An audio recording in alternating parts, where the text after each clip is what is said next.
Well, and we are live, and I'm so happy to connect with you once again.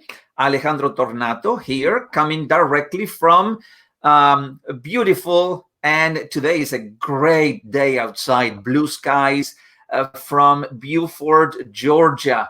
And it's great to have you with us. And I said us because even right now that you see me, only you see me, but I have someone, and because we've been doing this for quite a while now. It's Monday today, and it is. Let me bring him over here, my very dear friend, Intentional Bob, Mr. Bob DiGiacomo. How are you, sir? I'm just totally fabulous today, but I got to tell you, I am worn out. I am tired. I may need to change the word next to my name from intentional to just plain Bob, because so many people today have wanted me to do things for them. I almost felt like I was a server. I don't know how best to describe that, but you asked me how things are going today. It's raining cats and dogs today. So it's beautiful and sunny Bermuda, even though it's raining.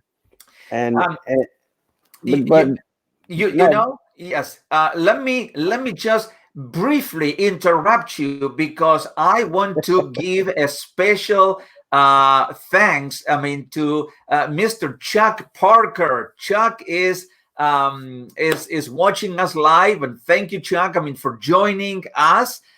He is watching. Guess what, Bob? From Edmonton, Alberta.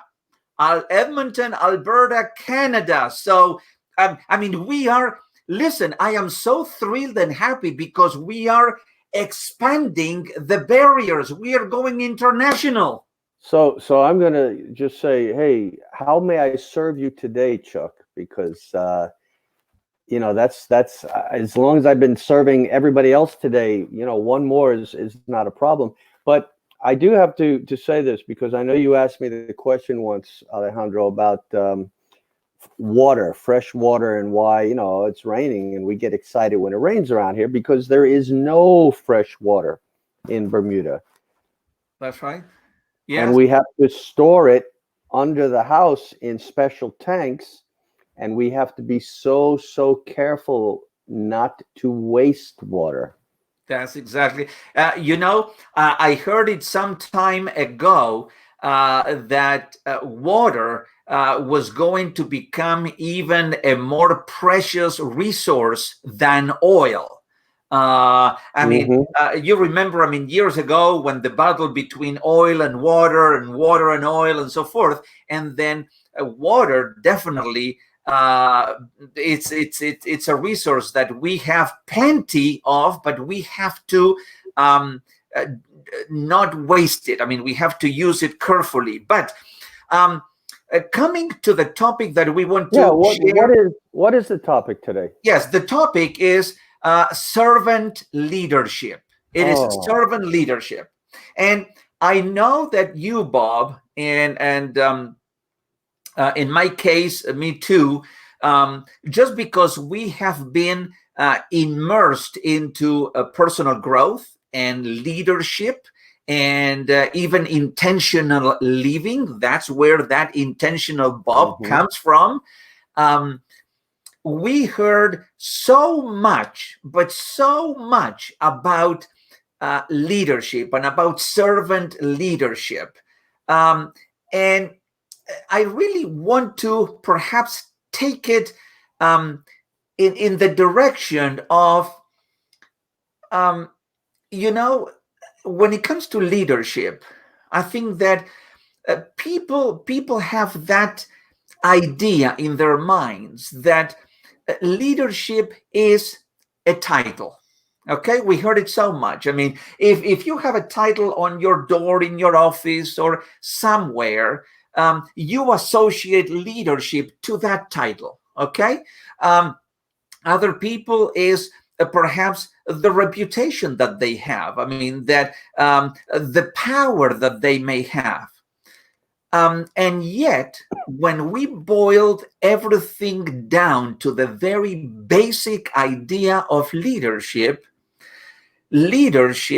as John Maxwell would say, but even many others, is the fact that leadership is influence. Leadership is influence, and leadership is not only influence, but leadership is servanthood. Is not, I think that the mind of a true leader is not, hey, what's in it there for me? But in the mind of a true leader is, what can I do to enhance the experience of everybody else? So what can we say about servant leadership, my friend? Well, it sounds like you were listening to the same radio station I used to listen to, WIIFM. What's in it for me? And you know that it's a totally different mentality, a mindset, coming from a military background. The leader is the guy in charge, and everybody else underneath is there to serve the leader and in turn serving the unit. But this is a totally different concept. And let me just read this here. Follow these footsteps, or follow these steps to become a servant leader. Number one, instead of spending your time defining expectations for your team, spend it identifying how you can support your team. Number two, have your team keep an eye on your actions rather than you keeping an eye on their actions. Number three, ask for feedback rather than telling them what to do. That's you right. know, it becomes a well-oiled machine if you understand the principles of servant leadership, which in turn leads to transformational leadership and leads to intentional leadership. Yeah. I had it on my shelf, and I wanted to just get it out. I mean, to just browse through it. This is a book that I have to confess to all of you that I have not read it in its entirety. And it's a book, I'm sure that you heard of it. Is by Simon Sinek, and he says, "Leaders eat last." That's the title of the book. And as I opened the very first page, I came with this, and I want to read it because I think that it fits the bill today. It says, "Leaders are the ones who run headfirst into the unknown. They rush toward the danger. They put their own interests aside to protect us or to pull us into the future. Leaders would sooner sacrifice what is theirs to save what is ours. And they would never sacrifice what is ours to save what is theirs. This is what it means to be a leader." Now, what a great few sentences describing what true leadership is all about, isn't it? Well, I know you didn't have the opportunity to go to Guatemala when I went, but we both ended up in Costa Rica together. But I learned something from watching John, because I heard John say once that when he goes to a banquet or what have you, he does not eat. He goes around to ensure that all the guests are looked after, accommodated, taken care of. I've had the privilege of sitting in with him in some other meetings, and he actually prefers that there's no food served because they will try to force him to eat something when he's actually looking to serve others. That's right. And this is a concept, a mentality that I have picked up on. And in fact, long before I got involved with John, my daughter got married in the early 2000s in Nashville, and we had all these people at the reception. And I know my wife got mad at me that day, unlike some other days, but she got mad at me that day. And well, you have to learn to be a true servant leader. If you learn to be a true servant leader, they don't get mad at you as often. But that day at the reception, she actually got angry at me because I did not sit at the table with the other family members. I was up looking after my daughter and my son-in-law's guests to ensure that they were good, having a great time, anything I could do for them. I spent the entire reception doing that. I don't even think I ate. And that was long before I actually got involved with John. So it proved to be the right course. And I think that, of course, I mean, your military background and the time that you spent in the military, that reinforced, I mean, that concept of serving, that concept that if you are a leader, if you are responsible for people under you, is not just to bark orders and to tell everybody else what they ought to be doing. Although sometimes, I mean, a leader has to tell other people what to do. But I think that most of the times a leader, the way that a leader shows other people what to do is by doing that himself or herself. I mean, I think that servant leadership begins, and I think that when we look at it from a different perspective, anything in leadership starts with self-leadership. If we are not able to lead ourselves and to be a servant of ourselves, then we are going to find it very difficult, I mean, to be able to serve others and to be a servant leader to others. So let me make sure that there's no confusion out there, because it's very easy to fall into the trap of thinking that you're going to be a servant leader and then you start doing everything for everybody, and everybody does not do anything. Or they don't come to you for advice and guidance because you are doing everything anyway, and only the way you do it is the right way. That's right. Because it is about building a team. It is about, because together everyone achieves more. TEAM.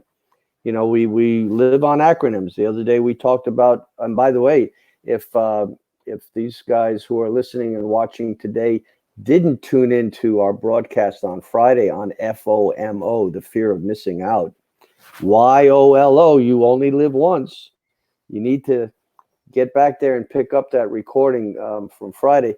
But, you know, I was, because we do this unplugged. We don't go over the material that we're going to speak about. We take it the way it comes.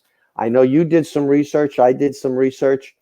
You know, Bob, I think that I compared what we are doing, which is and I don't know if we this is something that I was thinking. Are we going to let the audience or people know? Because up until now, our episodes, I mean, they had that title of Carpe Diem with Alejandro and Bob. But I think that we came up with something which goes a little bit better with what we are doing, and is Alejandro and Bob Unplugged. Alejandro and Bob Unplugged. And the reason is, you know, is good to prepare things. I mean, I don't suggest any speaker or trainer to just show up somewhere and to wing it, and that's not good practice.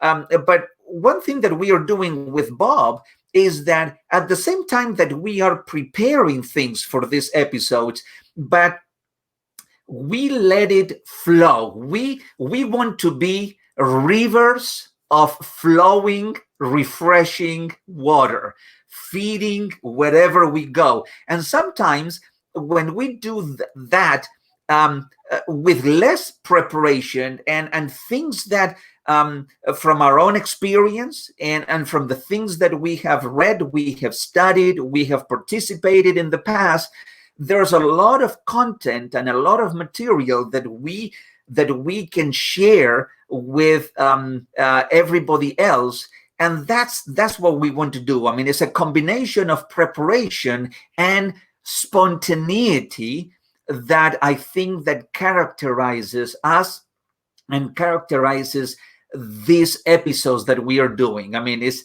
that and we, I mean, we are exercising leadership in doing that. So let me see if I got this straight, because there was a little bit of Twilight Zone that was just taking place. Alejandro and Bob Unplugged. That's right. We want to be rivers and not reservoirs. That's correct. We want to ensure that we're paddling that raft upstream, because everything uphill is worthy of doing. Okay, and this is where I was, because I have been, coincidences don't happen coincidentally. This is just something I have firmly come to believe and understand at my young old age, or my old young age. I don't know why I wasn't so smart when I was younger, but I'm a lot smarter now. So go figure that one. But I've been doing a lot of research of late on Abraham Lincoln again for the first time, because there are many comparisons, contrastings with present day leadership and that with which Lincoln eventually was known for. He has gone down in history as one of the greatest servant leaders, interestingly enough. Mohandas Gandhi, another great servant leader. And of course, whether you're Christian or not, Jesus was a great leader. He was a great servant leader when he was in his human form. The rest is religion, and I'm not going into that with you today, but he was a great servant leader. Mm-hmm. And I have taken up the mantra of, when I'm interacting with people, how may I serve you today? That's, if you hear any phrase come out of my mouth, you're going to hear me ask, how may I serve you today? Yeah. Not what can I do for you today? What do you need? There's a little New York coming out. You hear the New York coming out, but I'm not in New York, so I will speak with the eloquent voice. How may I serve you today? And you know what happens? I mean, some people, I'm not going to say most people, but some people, when they hear that, how may I serve you today? That stops them a little bit, because that is not something very usual that you hear people asking, how may I serve you today? Now, for some people, when you ask that question, they may interpret that question as, I mean, what is this guy? I mean, what would he really want? I mean, and they start thinking, you know how the mind goes sometimes to places that it doesn't have to go, and for whatever reason, we are wired to, first of all, think not good about a person until we really get to know them at a deeper level. And so that, how I may serve you today, but that is a very a good answer, because that comes from a disposition that you don't want anything from them. You just want to add value or to give. And we heard it so many times, giving is so much better than receiving. So that is a spirit of servanthood, I don't even know whether you are in need or not, but I want to be able to serve you in one way or another. And quite frankly, if I provide enough service to others, I will get what I am looking for ultimately. But interesting that you bring up. Are you quoting Zig Ziglar? Sorry? Are you quoting Zig Ziglar?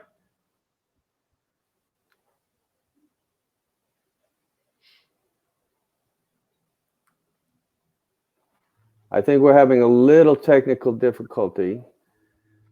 Are you back? Yes, I am here. Okay, great. We're going to do things differently today, and therefore you're where you are, I'm where I am, and we're hoping that, and you know what, the world gets better with connectivity, but at the same time it gets with connectivity, which is. But what I was going to mention was that some of the people I deal with, when you speak of how may I serve you today, they start thinking slave mentality. And oh no, I could never do that. That would mean that I'm being a slave to somebody else. No. Totally different mindset. Totally different. John always said, don't turn around to look to see who's following you. Look ahead to see who you are following. Yeah, that's a great point. That's good. So what can you tell us about perhaps a couple of characteristics that you have noticed in a true servant leader? I mean, apart from obviously, the desire to serve, but what are a couple of characteristics that you notice in those kinds of leaders, to display and to have? I'm afraid you're going to have to repeat all of that. Okay. In your experience with leaders and leading, when it comes to servant leaders, apart from that desire to serve, what are a couple of other characteristics worth noticing of those leaders? What are some of those salient characteristics? Well, considering I just totally lost you, I've got 10 traits here that, let me see, 7 leadership styles. First of all, you can't be autocratic, but you need to be charismatic. You can't have a laissez-faire attitude out there.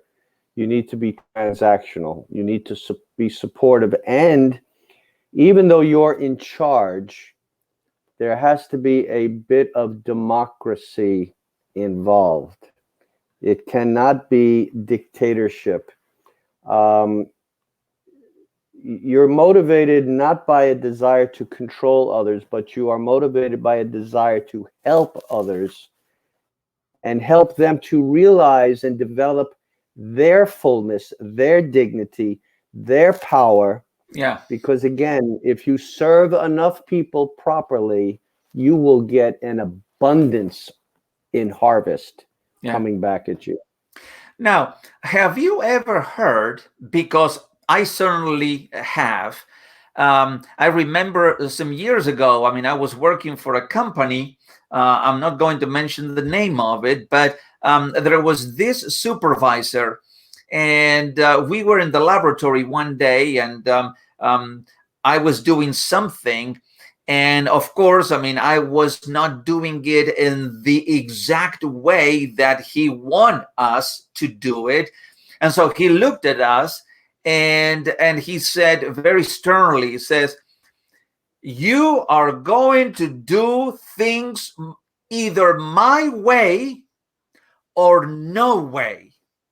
And you know, that is not a character trait of a servant leader, because a servant leader demonstrates, and a servant leader explains and is more geared to elevating others, as opposed to diminishing others and saying, hey, I mean, if you don't do things my way, then is going to be no other way. So the last thing I'm going to add as we get ready to close here for today is that if you're going to be a good servant leader, in my opinion, you better make sure you take a DISC, D-I-S-C, personality profile, so you know the differences in the people you are dealing with. So there's not this. That's right. There's this. Exactly.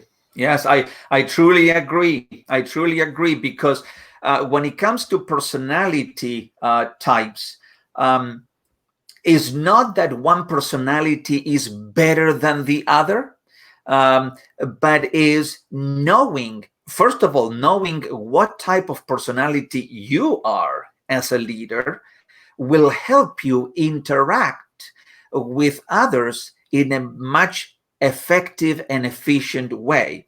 And even more, knowing the personality types of the people on your team and or your group is going to help you deal with them according to their strengths, and knowing what their weak areas are.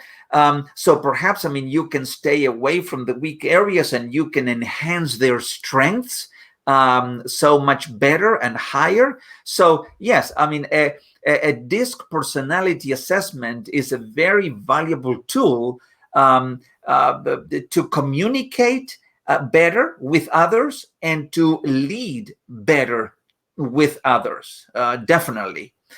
So, Bob, are any final words of wisdom that you want to share with us? I would like to put a call to action out there for you guys today to take out a piece of paper and a pencil, or you can pull out your electronic device and go to your note app or whatever you're using, but it's always better to write it down manually. Make a list of some of the pros and some of the cons as to how you are currently acting or not acting like a servant leader. Napoleon Hill said it best in one of his laws, which is the law of reciprocality, and it's like returns like. So if you are being a servant leader to others, they will in turn be back to you. But if you're like this to others, that's what you're going to get back. So that's my call of action today. Yes, that's a great call of action. I mean, that's a great thing.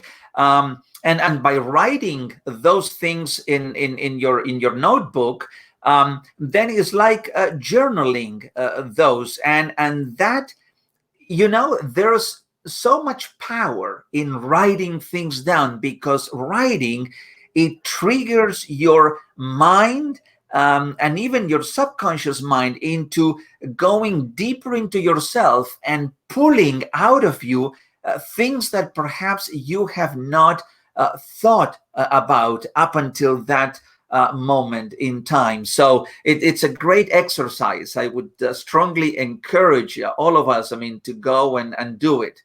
And having said that, we are coming, and it's always sad, I mean, when we come to the end of another unplugged session, because even though sometimes, you know, you want to be plugged because you want to get that energy, but it's so great to be unplugged and to be able, to share not only things, as I said before, that you prepared, but things that definitely come out of your heart and of your mind. Things that you really truly want to share with other people, because you know that we are adding value to others during these sessions. So I can't wait to get to my new location once these airplanes start to fly, because then I will be able to broadcast without these, because I'm normally more like this,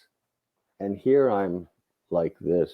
And you are a true eye. You are a true eye. That's exactly right. And it's good. But sometimes even, you have to be a little bit more static in order to keep the connectivity stable. Because if you start moving and doing crazy things, then it's like the internet or the connections, they cannot take it. They just go a little bit berserk.